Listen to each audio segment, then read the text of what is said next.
Hello all, welcome to the course Energy Engineering. Today's topic is Biomass Liquefaction. அதாவது பயோமாஸை வந்து எப்படி லிக்யூடாக convert பண்ணுறது அப்படின்னு தான் பார்க்க போகிறோம். நார்மலாக நம்ம ப்ரீவியஸ் வீடியோஸ்லாம் என்ன பார்த்தோம் அப்படின்னா பயோமாஸ் வந்து கேஸை எப்படி மாற்றலாம், ப்ரொடியூசர் கேஸை எப்படி மாற்றலான்னு பார்த்தோம். அண்ட் அதை தாண்டி பயோகேஸை எப்படி மாற்றலான்னு பார்த்தோம். அதே போல் பயோமாஸை எப்படி நம்ம லிக்யூடாக மாற்றலாம் அப்படிங்கிற ஒரு கண்டென்ட்டோட தான் இன்றைக்கி வீடியோ இருக்க போகுது. And along with that we are going to focus on conversion of biomass to ethanol. அதாவது ஆல்கஹாலை எப்படி கன்வெர்ட் பண்ணுறாங்க.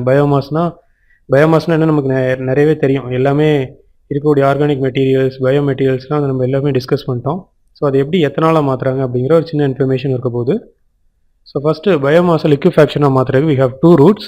First route is pyrolysis method without gasification medium and second is methanol synthesis.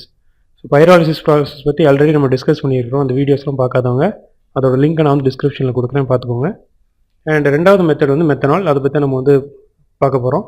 So பைராலிசிஸில் வந்து வரக்கூடிய liquids வந்து it can be directly use as heating oil and they'll have high water content. இதில் வந்து low pH value இருக்கிறதால it will be very corrosive. And along with that இந்த லிக்யூடில் வந்து will have particulate matters that has to be removed. நம்ம அதை use பண்ணுறதுக்கு முன்னாடி அதை ரிமூவ் பண்ண வேண்டியிருக்கும். ஹீட் வேல்யூ எவ்வளோ இருக்கும் அப்படின்னு பார்த்தா 17 to 20 megajoule per kilogram இருக்கும். Density of the oil which will be extracted from pyrolysis process is 1280 kilogram per meter cube. Pyrolysis process பற்றின எக்ஸ்ப்ளனேஷன்ஸ் எல்லாமே முன்னாடி வீடியோஸில் இருக்கும், நீங்கள் போய் அதை செக் பண்ணிக்கலாம். And what are all the two routes of liquefaction of biomass and liquefaction through gasification process. So இதில் வந்து second category is liquefaction through gasification. It involves the production of methanol from mixture of H2 and CO. Producer கேஸ்லேருந்து we are going to produce methanol. Gasification process மூலியமாக வந்து liquid வந்து நம்ம create பண்ண போகிறோம். And reaction பார்த்தா 2H2 plus CO is giving CH3OH at a temperature of 330 degrees Celsius and 150 atm pressure. This H2 and CO required for this process is produced by gasifying biomass fuel. ப்ரீவியஸாக கேசிஃபிகேஷன் ப்ராசஸ்லேருந்து அந்த biomass வந்து கேஸாக convert பண்ணியிருப்போம். அந்த case தான் வந்து H2CO. இந்த COவை ஃபர்தராக நம்ம ட்ரீட் பண்ணும்போது we can synthesis methanol. So இதோட ரேஷியோ எப்படி இருக்கணும்னா H2:CO வந்து இட் ஷுட் பி இந்த ரேஷியோ ஆஃப் 2:1. 2 பாகம் H2 இருக்கணும், ஒரு பாகம் வந்து CO இருக்கணும். இப்படி இருக்கக்கூடிய காம்பினேஷனில் we can produce methanol.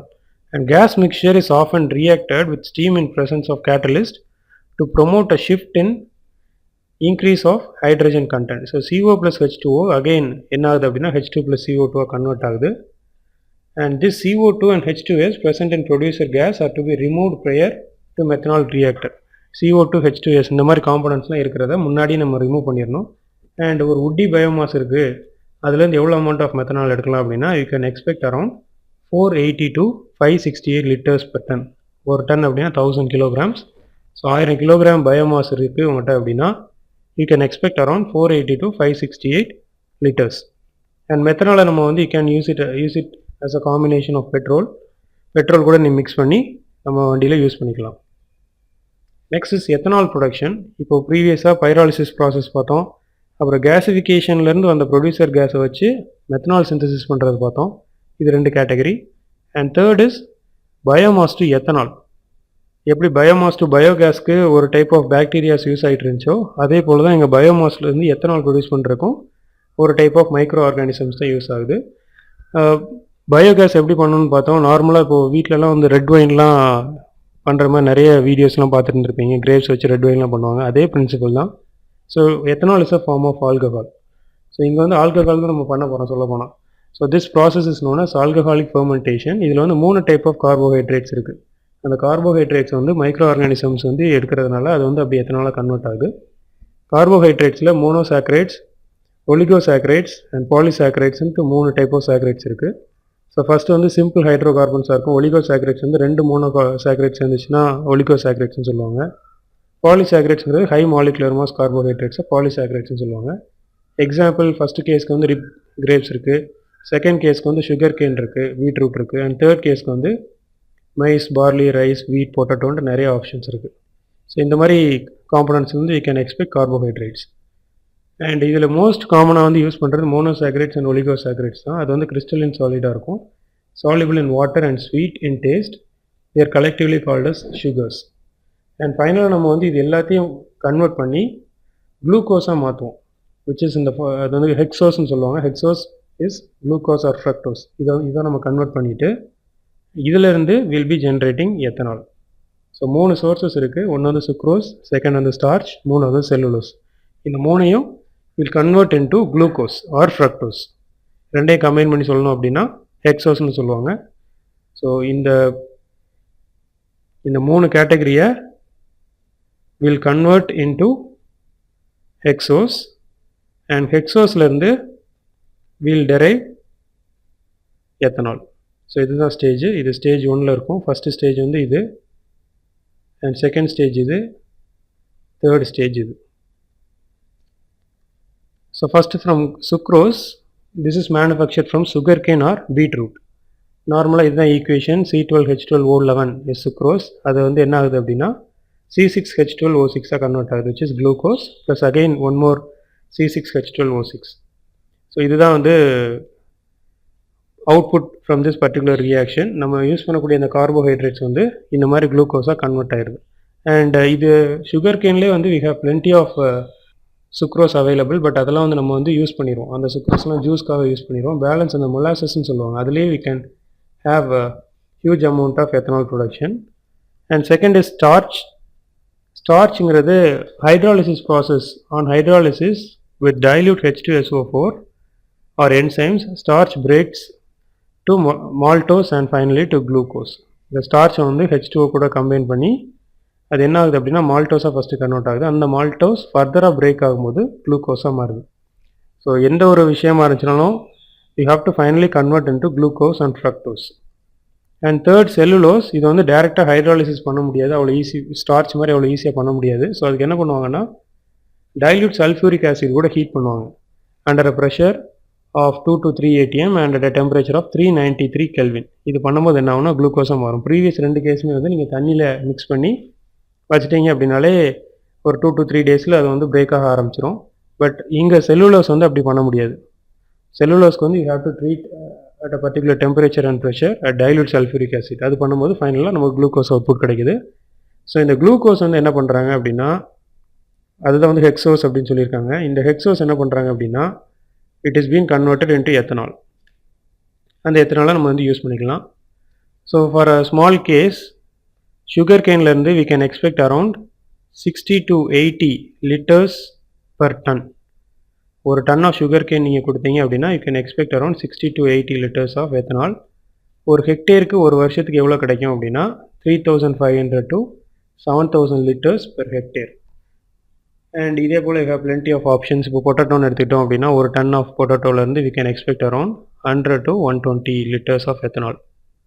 இதே போல் you have plenty of options. Softwood இருக்குது, ஹார்ட் வுட் இருக்குது, ஸ்ட்ரா இருக்குது, பார்லி இருக்குது, வீட், மைஸ், இந்த மாதிரி you have plenty of options. So வீட்டுக்கெல்லாம் பார்த்தீங்கன்னா it is around 370 to 420 liters per ton.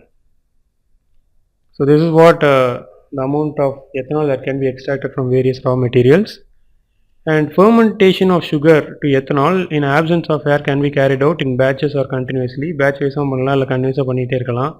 And it is a slow reaction, as I mentioned. It will take some time and around 36 hours ஆகுமா to convert 94% of sugar to be utilized. And yeast உள்ள நம்ம use பண்ணுவோம். அந்த yeast வந்து it will be poisoned if the concentration of ethanol is greater than 10%. So 10% மேலே ethanol concentration இருந்துச்சுன்னா அந்த east வந்து ஒர்க் ஆகாது, அது அப்படி பாய்சன்ட் ஆயிரும். அண்ட் 10 to 12% எத்தனால் கான்சன்ட்ரேஷன் வந்துருச்சு அப்படின்னா என்டையர் ப்ராசஸ் ஸ்டாப் ஆயிரும்.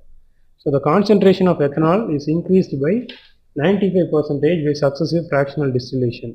ஸோ இதுலேருந்து வரக்கூடிய அந்த டிஸ்டிலேஷன் பண்ணதுக்கப்புறம் வரக்கூடிய எத்தனால we can use it for commercial purpose as a fuel for IC engines and other thermal applications. So a simple schematic representation. இப்போ ஃபர்ஸ்ட் கேஸ் நேச்சுரல் சுகர் இருக்குது from sugar cane or beet or fruit, இதுலேருந்து வர்றதா they are converting or they are allowing it to pass to the first stage of fermentation process. And இதுக்கப்புறம் 10% of ethanol வெளியே வந்ததுக்கப்புறம் then fractional distillation மூலயமா 95% ethanol எடுத்துடுறாங்க.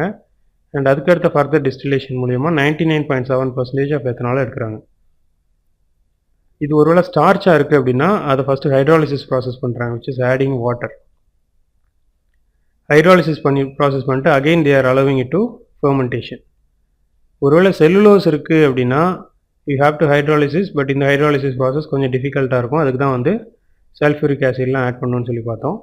So இது again அந்த hydrolysis process முடிஞ்சதுக்கப்புறம் ஃபெர்மெண்டேஷன் போகுது. So you can see very easily. இப்போ இதில் வந்து ஃப்ரூட் இருக்குது, நார்மலாக ஒரு ஃப்ரூட் இருக்குன்னா அது எவ்வளோ ஈஸியாக ஃபெர்மெண்டேஷன் ஆகும் நமக்கு தெரியும். இதே பார்லி, மைஸ், பொட்டேட்டோ மாதிரி இருக்கிறது கொஞ்சம் டஃப்பாக இருக்கும். தேர்ட் கேட்டகரி வுட், ஸ்ட்ரா இந்த மாதிரி விஷயங்கள் கம்பேரிட்டிவ்லி இன்னும் கொஞ்சம் ஹார்டாக இருக்கும். So that's why they are going for hydrolysis process. So first hydrolysis process if required, second fermentation at the fractional distillation, then azeotropic distillation. So இது முடிஞ்சதுக்கு அப்புறம் we can expect around 99.7% of ethanol. So this is all about today's content. And next class, and one more question for today's video: what are the various types of biomass used for ethanol extraction? And in next class we'll focus on hydel power plant. So in the video oda biomass pathana information ellame over. So far we have discussed about various technologies involved in energy conversion of biomass for its utilization.